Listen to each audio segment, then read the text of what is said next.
look pretty famous. Right, but they think we're famous. Thank you, Sergeant Thomas, for coming out with us today. Really appreciate you. Hurry. Pardon me? Like you said, people often see headlines about Detroit. Right. So, a lot of people have never been able to actually see, the beauty of Detroit. Welcome to Season 2, Episode 1 of Dropping Gems. I'm your host, David Wachler, and today I'm joined with Madonna and Keith. First, before we start the episode, about Keith Butler, his life, and what he's doing for the city of Detroit, the youth, and the future, we're going to speak with Madonna from the Detroit People Mover about where we're at and what's going on here. Madonna, thank you for having us today. Thank you for having me on, and thank you for choosing the People Mover to do your podcast. This is huge. On my show, we always ask our guests, where would you like to do your episode? And Keith said, let's do it at the Detroit People Mover because they've been so supportive to us, and it represents the growth and moving around the city of Detroit in the way that he moves. So That's excellent. Madonna, tell me a little bit about the Detroit People Mover.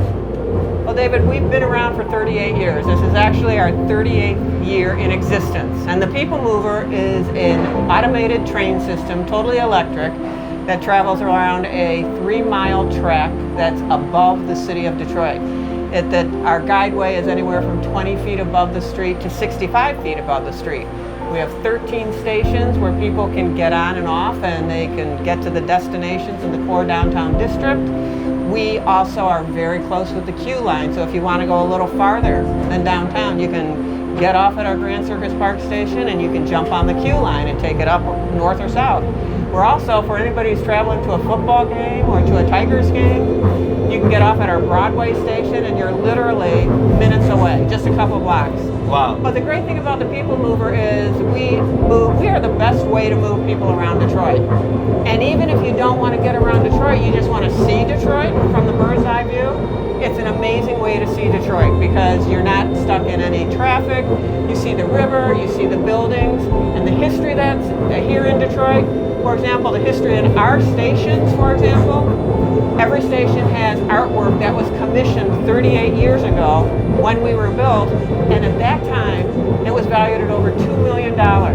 The artists, every station has their own artwork and a different artist that they've been commissioned locally and from all around the world. So it's a great venue if you want to move around Detroit. We'll get from place A to place B. It's a great family experience. Bring your kids down, bring your grandkids down. Ride the People Mover. It takes about 15 minutes to get around the whole track. We're free. Wow. I was just going to ask. Yep. Thanks to Priority Waste, last year they gave us $500,000, and they've continued that commitment for this year, so we're still free. We're hoping it's going to go into the future. It's just our tagline, start your fun on the People Mover, because it's always fun. Everything we do is fun, because if it's not fun, why are we doing it? I do feel like I'm on a ride right now at a carnival. Right? And my dad told me that he used to ride the People Mover back when we had a store in the Renaissance Center. Yep. And I just want to say thank you so much for what you've been doing with the Detroit Boys Mentoring, which we'll get into in a second.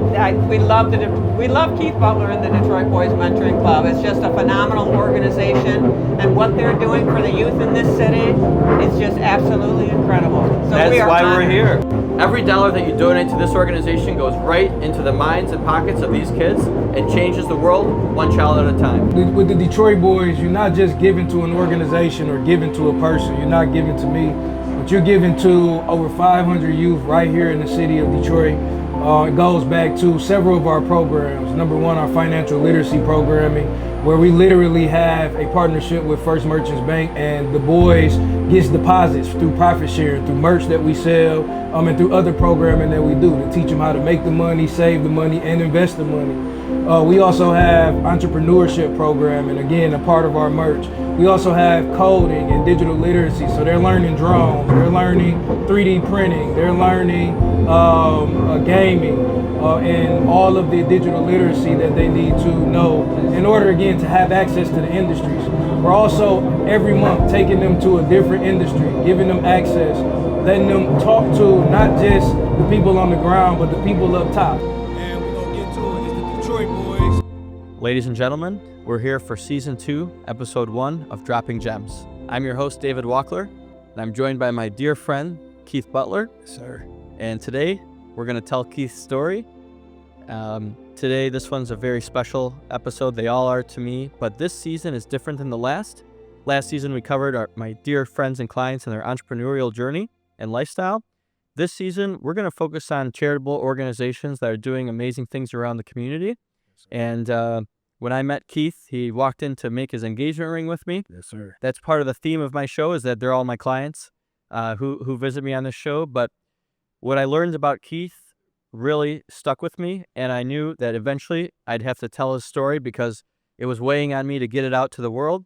And I appreciate you for being willing to share all this. Yeah, yes, sir. I appreciate you, man. As I always say, we've become brothers over doing business, essentially, and to now be here, sitting here, talking about the mission and the purpose, it means everything to me. It's surreal. Yeah, thanks for sharing your platform. It's my pleasure. And we just got off the Detroit People Mover. I just want to shout out the transit police for looking after us, Yeah. the maintenance team, Madonna. The Detroit People Mover is a community in itself. Yeah. And we've been welcomed with such love and open arms by the Detroit People Mover, and we want to encourage everyone to go ahead and enjoy it. And I've seen what they've done to support your organization, which we'll talk about a little bit today. So let's get right into it. Keith Butler. Yes, sir.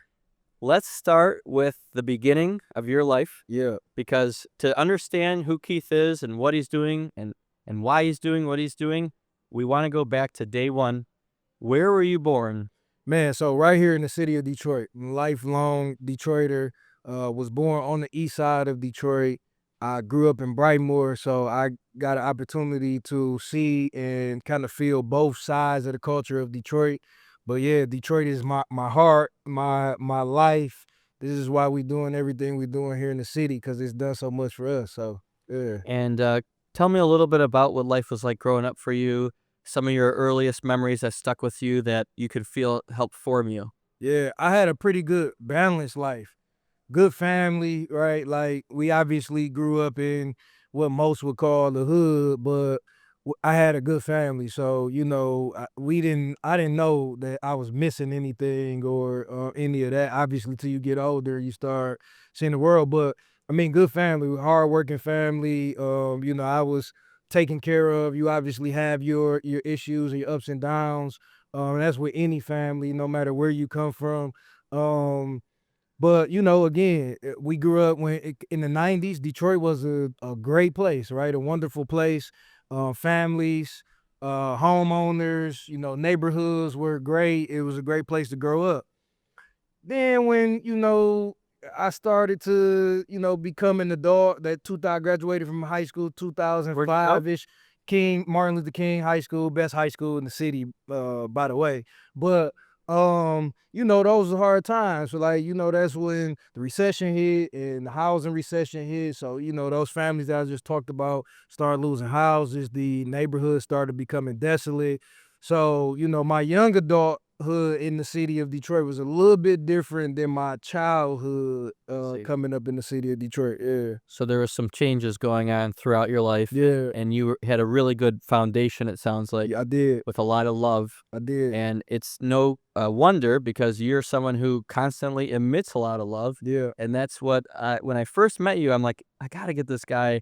I didn't even have a podcast, but I was like, I got to get this guy out there to my community to see who you are, because it's just amazing. And I can feel it. And I'm sure anyone who listens to you speak can feel it. Yeah. Let's talk about those adolescent years, or getting into becoming a teenager. Yeah. You know, please share with us the defining moment where you went from, I'm a teenager, I'm going to be have a career path of some sort, and when that moment came where it changed you, where you said, I want to serve the community. Yeah. And I want my life to be about that. Yeah. Yeah. No, 100%. So I was always, first of all, God's grace was always on my life. And so, you know, I was always into helping people and just showing people love. Again, being from the east side, but growing up on the west side, you know, back then, the east and the west was like two whole different worlds, right? And so you got to figure out how to navigate, you know, all of that, both sides and that sort of thing. So I just always showed up as a cool person that, you know, if I'm coming with respect, I'm coming with love, and hopefully you give me that back, right? And so I never was coming in no like type of tough spirit or hateful spirit.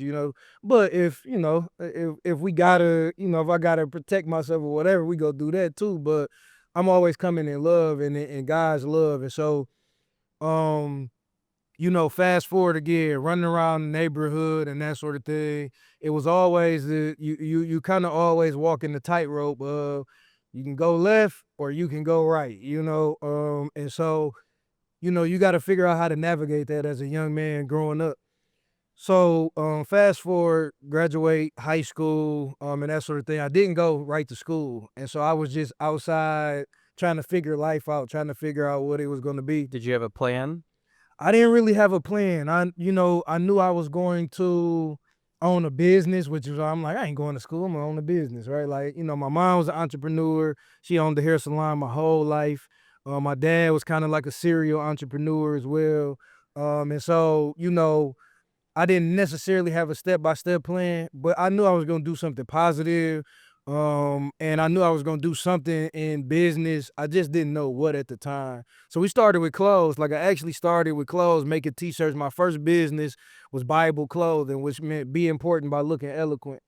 And my first shirt was RIP Poverty, rest in peace poverty. And so I was this broke kid, right, trying to kill poverty, right, at the same time. So what I would do is I got a job and I would cash my check and go downtown. It's on YouTube. If you like go on YouTube and search RIP Poverty Detroit, it'll pop up. We would go to the grocery store, just get groceries, just come downtown and just feed people, right? Just give groceries away.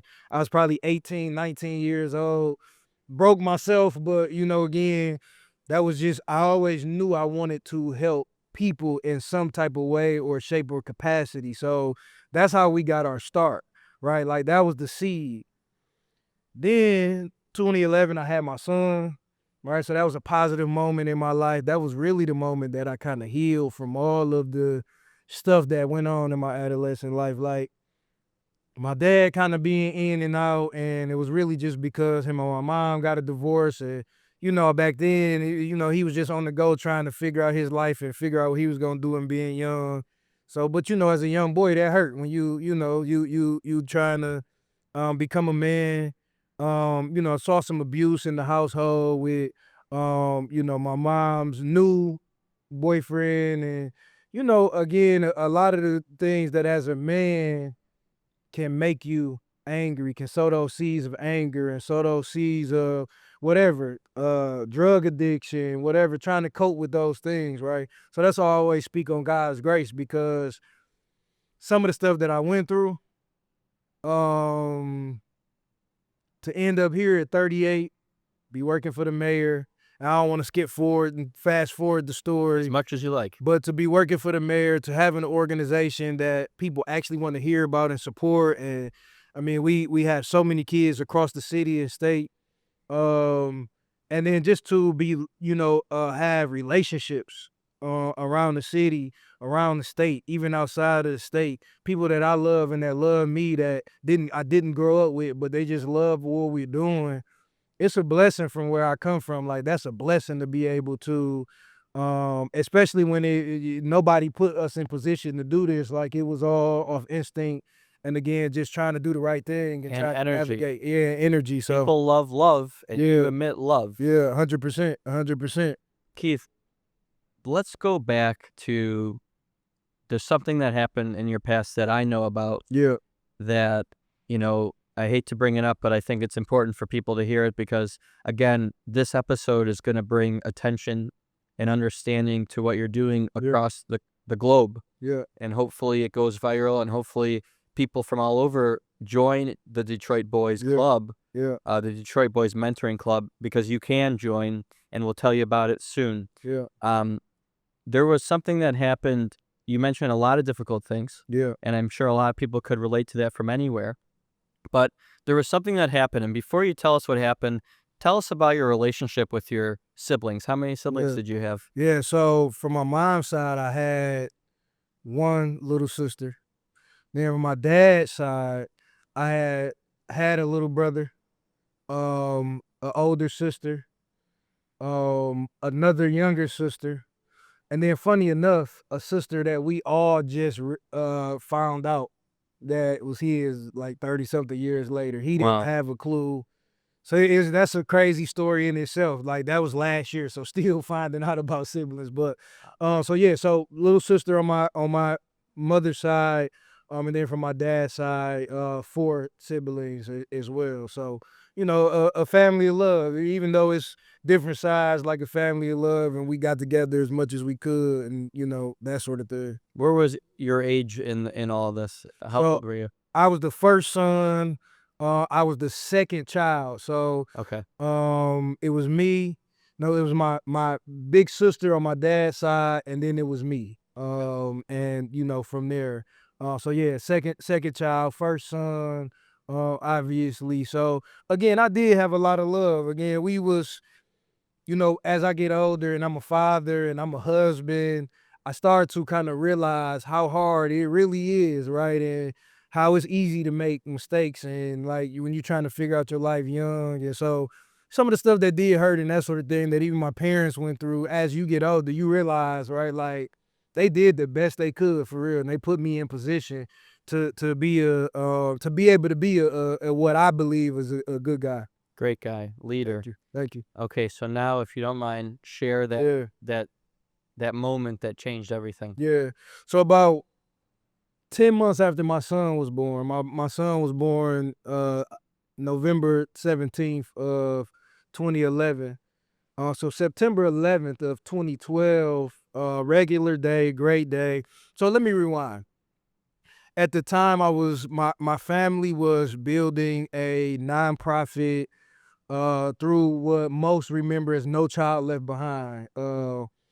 What most people don't know is a piece of No Child Left Behind was actual tutoring programs that was connected to that initiative to actually try to get kids to that next level, right?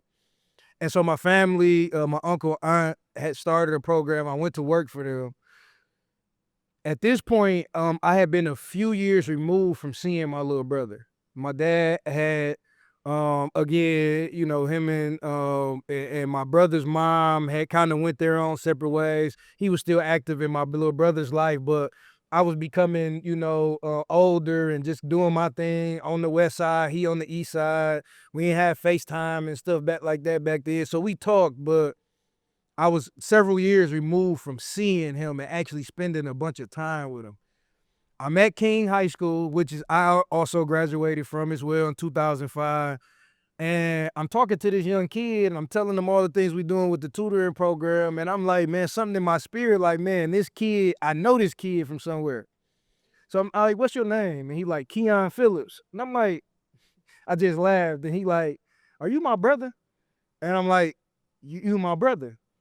So from that day forward, that was his sophomore year of high school. From that day forward, we was like right back like we had been together, right? And so spending a lot of time together at my house. I'm taking him to church with me, just trying to make sure that he get through these next couple of years of high school and, get there. He did end up graduating, man, and it was a great time.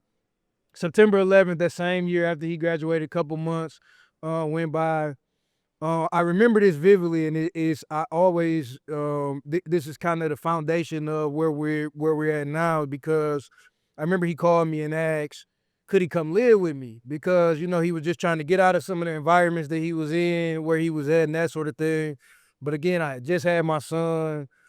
I'm 23, 24 years old. I wasn't really in the position to take him in at that moment, but I'm like, hold on, you getting ready to go to school? Just hold on, give me some time, and I'm gonna come get you. But right now, we just tapped in. Let's keep moving. Let's keep going. Well, a couple months later, I get the call about midnight of that night, of that morning, that my brother had been shot. And so obviously I'm in shock. I jump in the car, get there. By the time I get there, like I realized that he had been murdered, like right here in the city, on the east side, Van Dyke and 7 Mile. And so he had been murdered, 18 years old, on his way to college. Again, trying to do good things. And so at that moment, again, I spent all these years at this point trying to figure out how I want to help people, right? Just kind of doing random stuff. Again, we had t-shirts, we feeding people, all of that. But it was that moment that like it clicked. Youth, right? Like that gave me that pinpointed my purpose, young people. I could either go left and be mad about it and like crash out about it and try to go figure out what's going on, who did this, or I could say, let's start something that the next generation of young boys, as many as we can reach, don't have to be in this position. And so that's how we got started all these years ago. Wow. And now here we are, 10 plus years later. Well, first of all, may his memory be a blessing. I'm very sorry for your loss. Yeah. And you know, it's a horrible thing. I'm so sorry that you and your family went through that. Appreciate you. You know, my belief is that anything like that, the horrible, strong, energy behind it can be through alchemy and through your decision and your strength turned into fuel, which is what you did. And thank you for sharing that. Yes, sir. And now let's get into when you first created in his honor. Yeah. And to honor everything you've been through and everything that every other person who's been through something similar has been through. Yeah. Let's get into when it started as an official organization. Yeah. And how you put that together. Yeah. And again, I said this off mic, I'll say it again. It's such a beautiful way to honor him and to honor your journey. Yeah. And everyone who's watching this or listening can honor his memory or anyone's memory that they lost through a tragedy by helping the youth today. Absolutely. In Detroit and maybe one day beyond. So yes, sir. How did it all begin? So, going into that next year, again, because my family already like had nonprofits, so they kind of helped me, start that. Not kind of, they helped me start the nonprofit piece of it and get my 501c3. I actually started as all-in-one tutoring and mentors. We was already doing tutor. I'm like, I want to help them get their grades together, all of that, which we still do. And so we ran from 2013 until the pandemic. Like we ran just partnering with schools. I was just walking into schools and talking to principals like, we'll come do this for free. I just want to talk to the kids and just do everything I can, whatever we can do. Like we just want to do it. And they would say yes, right? And so that was kind of my training ground to like gain my confidence and kind of gain my philosophies and understand how it worked and all of those things. And like I said, we just walk in schools, walk in community centers, like just in the neighborhoods that we grew up in. And, again, because we were, obviously tapped in right to the neighborhoods, it was like, we just gonna go in and do what we know to do, just help in every way, and just run. And, God will give us the roadmap to be able to make this an actual thing. And so we did that. We got so much love. But I used to have that mindset that I just I'm gonna go to work, and when I get paid, I'm gonna pay for everything out of my pocket because I want it to be real and genuine and authentic. And so I didn't really realize the importance of collaboration and like really reaching out to partners and collaborating in that space, right? So that you could have more impact, right? And so come the pandemic, I wasn't really ready to do the virtual world. I wasn't ready for that and that sort of thing. So I kind of pulled back and said, when this thing is over, like I want to go to the next level with this thing. Like we had, affected hundreds of kids over the years. Like we had a following, but I want to go to the next level. Like I really want to have a crazy impact on these kids, not just life skills stuff and talking to them and talking at them, but literally giving them access to industries that are coming to our city, right? We see a building going up every couple months, right? Those are new industries that's coming into the city that it would not make sense for them to be here if they're creating jobs and all of that. But why not ask them to open up their doors to give our young people access so that we can fix really one's main problem in the city, and that's keeping young talent, right? Right. And so we're going to keep young talent. We got the talent here. Let's get them access early. So we started 7 years old, where I changed that too. let's start at 7. We can get them while they're still impressionable, while we can still make an impact, while we're not really trying to peel back the layers all at once, but we can get them right now. And so that's what we started doing. So post-pandemic, I changed the name to the Detroit Boys Mentoring Club. I just knew where Detroit was coming. Detroit was coming back. I knew industries were rushing to get here. I knew even, some of my peers that had been outside of the city. When we became adults, the thing was to rush and leave the city, right? Get away from all the crime and that sort of thing. Now we're rushing to get back to the city to try to be a part because the city is turning around. And so I knew with that it was an opportunity to be one of the entities that's doing something positive. And so we came back with the Detroit Boys Mentoring Club. We actually relaunched it as that February of, what's this, 25? February of 2024. We relaunched as the Detroit Boys Mentoring Club. And It's been history. it's been history ever since. And so you've been working with Mayor Duggan's office for Yeah. 3 years. Yeah. And so your perspective of the city is the perfect perspective because Yeah. you're at the top of everything. You're seeing Yeah. what's going on. Can you share with us some of the programs that you've created for the kids? Yeah. And just basically go over what are the kids who are in this club doing Yeah. under your leadership? Yeah. So again, the vision was to again create very impactful programming. And again, we have fun and we do all the fun stuff. But so for instance, our partner Code 313, they came to us and said we want to do all the digital literacy. So now our young boys from 7 all the way to 17 are learning how to code. Learning drones, how to fly drones and operate drones. Learning gaming, not just from a playing games perspective, but how to create them, how to market them, how to build them, how to code them, all of those things. 3D printing.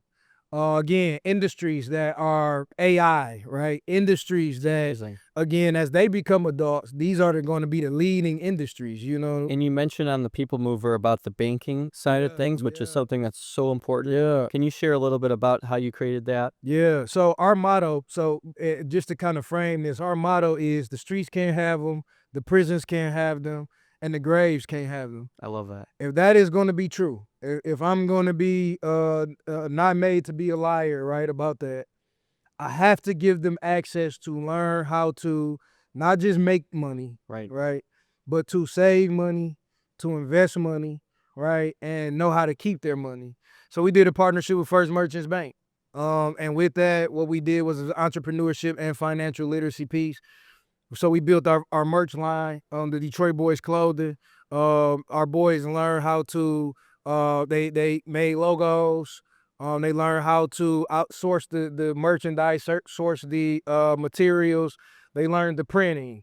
They learned the tagging. They learned the packaging. Wow. And then what we did was we did a pop-up shop a couple of weeks ago. But those profits, and then so we also did several programs with First Merchants where they came into the bank. They learned about checkers and savings accounts, investments accounts. They was able to deposit, learn how depositing, just, the simple banking stuff, right? Then we went back and they all got an opportunity to open bank accounts. And what the purpose of that was that every business that we build, we do profit sharing. And so they get small micro scholarships based on the profits, and it's spread around with all our boys. Again, so that they can see the hard work pay off, number one. That's incredible. They can see the money, but then we can start teaching them how to invest the money and, how to actually spend their money to make it work for them. So Keith, what I wanted to mention to the audience and to you is if there's any community leaders or business leaders that I'm friends with that have opportunities to bring the boys on a field trip to show them how their industry and their business works, whether it's mortgage industry, whether it's the real estate industry, whether it's science and technology, whatever it may be, we're currently looking for partners to, and it doesn't have to be a donation. It could be an educational opportunity for these boys to be involved. We're super interested. If you're interested in financially donating or providing any resources, whether it be for, making products that they're selling with the hats or with the clothing, or if you run a bank and you want to teach them a little further about investing and getting into the Roth IRA aspect of things and some of those long-term investments. We are currently looking for partnerships, and we would be very grateful. What is the best way to reach out to you for them to be able to get a meeting with you to do that? Yeah, so you can email me. My email is Keith Butler at thedetroitboys.org. And that's Keith Butler at thedetroitboys.org, spelled out exactly how it sounds. You can also reach us on social media platforms as well. My personal social media is Designed by a Black Man. And that's, because we do clothes, but we also design atmospheres for our youth. So that's where that comes from. And the Detroit Boys mentoring as well on social media, Instagram, Facebook, as well. We also have a website, thedetroitboys.org as well. So you can check out a lot of our content that we're doing, a lot of our other programming, as well. So yeah. And then the next part of this, we're going to be doing a second part to this episode in the near future at GT's center that he built. Yeah. I know GT has been one of my favorite musicians, originally from Team East Side, and has become an amazing mentor in the community as well, and a huge supporter of what you're doing. Yeah. We're going to go over there and check out what he's been doing. And, I know we have some other plans that we're going to do together from my side of things. I have about 40 books, The Secret, that I want to chat with the team about and the group about the power of the law of attraction, meditation, and all that. So that'll be on the docket for what's next. Yeah. So, personally, we have some things to work on. I'm excited about knowing you, who you are, who you've become. I'm so proud to hear your story and to be able to call you my friend and client and brother. My brother. I'm humbled by what you're doing, and I think anyone listening to this would be truly humbled. I think you have to understand that in life you only have one go, and you're somebody who has truly spent your life since the beginning making the absolute most of it, not just for yourself, but for other people. I think that's so inspiring. It's giving me the chills, and I think we can all take a page out of Keith Butler's book to live life not just for your own success and live life for not only your own success and journey, but for impacting the world around you. Yeah. Sorry, getting choked up here. Oh no. But the future is bright. And then to give us an idea, and I know the answer, but I'll let you share. How long are you going to keep this club up? What's your plan for this? Man, we going big. We going big. I see us, and that's another reason why I named it after Detroit. Again, as we build, like we plan on building and growing with it. I think the sky is really, we say the sky is the limit. I think the sky is the start for the Detroit Boys Mentoring Club, right? Like we're going big. Again, if our motto and our goal is to keep these young boys, youth, period, but we focus on the boys, and I often say this. They ask me when we doing something for the girls. I tell them we are right now. We doing something for the girls. We're building their future husbands, protectors, providers, right? So we doing it for the girls. But if we're really gonna keep them out of the prisons, if we're really gonna keep them out of the streets, out of the graves, I've dedicated my life. I've dedicated my world. I've dedicated everything to doing this. It's not enough for me to just be a great father to my son and my daughter, not enough for me to just be a great husband. So sitting right here is an amazing young gentleman. Yeah, my boy. So you're thinking this is a lifetime project? Yeah. And possibly generational. You're gonna keep it going? Yeah. I see Boys and Girls Club. I see, what's all the other big nonprofits. Come on over here one time. Yeah. So just get in the middle for a second. So are you gonna keep this going? Yes. And how have you liked seeing this grow and being a part of this? I like seeing it grow a lot because my dad puts in a lot of hard work to make sure we get the stuff that we want, and he find people to do stuff that we like, and sports, entrepreneurship, and going to the bank and letting us open our own accounts. That's awesome. Well, thanks for sharing that with us, and it's an honor to be your friend as well. And anything you ever need, we're always here for you. And Keith, thank you for coming out today. My God. Or having me out, rather. Thank you for having me, man. Listen, I want to say, David, again, because I've been doing this for so long, people don't have to be nice to you, right? Like, people don't have to recognize what you're doing. People don't have to. There's a million nonprofit organizations, right? The fact that, again, we connected through doing business, but that you opened up your platform, your family's platform, to support what we doing, man, it means everything. We got you in the city, man. It means everything. And again, it shows, especially in this day and time where everything is divided and everybody's going against each other, that you can be from two total different worlds, and we have something in common. We have a commonality and common ground, and love conquers it all, brother. That's it. So, I love you, man, and I appreciate you, brother. This is so special to me. I feel the exact same way, and it's an honor to be your friend, your brother, your jeweler. And you haven't heard the last of us. We have a lot of fun stuff coming for you guys ahead. We're going to show you more in depth of what the Detroit Boys Mentoring Club is doing. Wachler has some plans to support in some really interesting ways that we'll be sharing. And I invite all of my clients, all of my friends, my family, my community to support Keith, support the boys, and be a part of this, because it's going to be forever. It'll be something we work on till we die, and our kids after us, God willing, Yes, sir. and hopefully generations to come. And we invite other cities. If you guys are somewhere else and you want to learn how to start a chapter of this in your area, Yeah. I know Keith would be all ears and willing to help you. Yeah, So, yeah. thank you so much. So we in Chicago. Okay. We just did a partnership this year in Chicago. We took the boys to Chicago to basketball camp with NBA champion Jason Terry. Wow. He's in Dallas. We're working on going to Dallas right now. So that's going to be another pipeline. But yes, it's called the Detroit Boys, but we definitely have franchising goals, and we want to help youth all across the country. So let's make it happen. Yeah. Can't wait to revisit this. And again, thank you, man. Yes, So sir. great to spend time with you, and looking forward to part 2. My brother. When I first met you, you walked in for an engagement ring, Yes, sir. and we had a great time. We immediately clicked.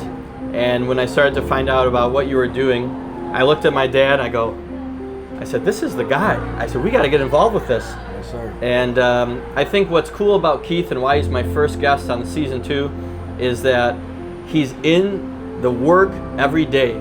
He's not just career-wise helping the city of Detroit, right, under Mayor Duggan, but he's created a charity that every time you put an effort in, every time you put a dollar in, it's changing the lives of kids in the city. Yes, sir. It's not going to research, it's not going to overhead, it's going to the kids. And with all the programs that you've created, it's, in my opinion, one of the most efficient charity organizations I've ever seen, where when you put the work in and when you put the money in, it comes right out where it needs to go. And that's why I invite you, my clients, my friends, my viewers, my listeners, to, if you can, even if it's $5, even if it's $10, give something to contribute to this movement. This year, next year, and beyond, I think we're going to blow it up. Yes, sir. And I will always be a contributor and always be a supporter, and I'm extremely, extremely proud to call you a friend and, of sir. course, client.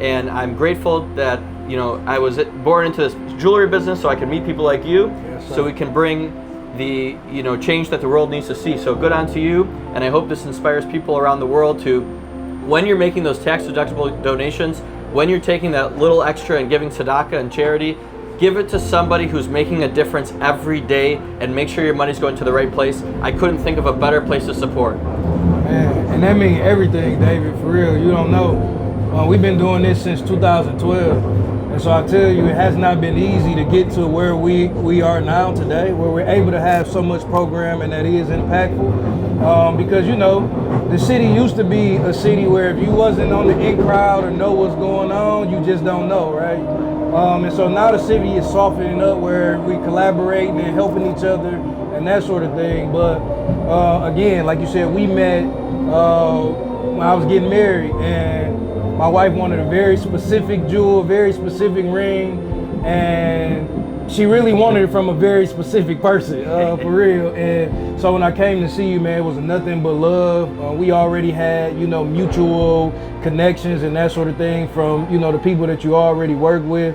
So it's just been love. But again, we're talking about the organization. This is what this is about: collaborating, bringing people together from different cultures, different backgrounds, but with the same mission, and that's to help people, help specifically kids. And so, man, you don't know how much this means to me, man, that, again, like you said, with family, obviously I'm a client of yours, but we've become brothers over these last couple of years, and so it means everything, man, to me that we're doing too. this. And one of the things that my goal is with this episode and why I picked you for the first guest of this season is because I have a feeling that a lot of my clients and a lot of my friends don't know about what you're doing. Yeah. And I really, really think that if they did know, they would get involved. And again, like I talked about the efficiency of charity, there are so many charity organizations where you don't know where the money goes. Yeah. And I can tell you with certainty, this has opened my eyes to, how you can really, one step away from Keith makes a difference. Yeah. And you can absolutely trust Keith. Your wife, who's extremely lovely and extremely kind, Robin, is a fantastic accountant, and she, I'm sure, helps keep everything. Oh, she's not playing. Perfect. She's not playing. And the integrity of this family and the way that they treated me since they walked in my store, I knew they were special, but I didn't know how special until I found out what you're doing. And I'm just excited to get the message out. So the Detroit Boys Mentoring Club, join. You're more than welcome. Yeah. We want to have you. And let's see where we can take this. Yeah, and then even bigger, obviously, every dollar that you donate helps.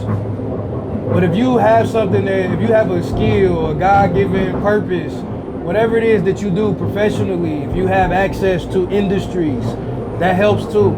Like, we would literally take our funding and put it directly into creating programming that gives our boys access. And that's why collaboration is so important, because if it's something that you're already doing, let's collaborate, right? That's actually bigger than money for us. So that makes me think of all the people who are successful in real estate, all the people that are successful in technology, all the people that are successful in marketing, all sorts of different industries. Please reach out to me. I can connect you with Keith, and let's make a difference. Absolutely. Thank you, brother. Yes, sir. Thank Good you, to see you, man. Oh, God.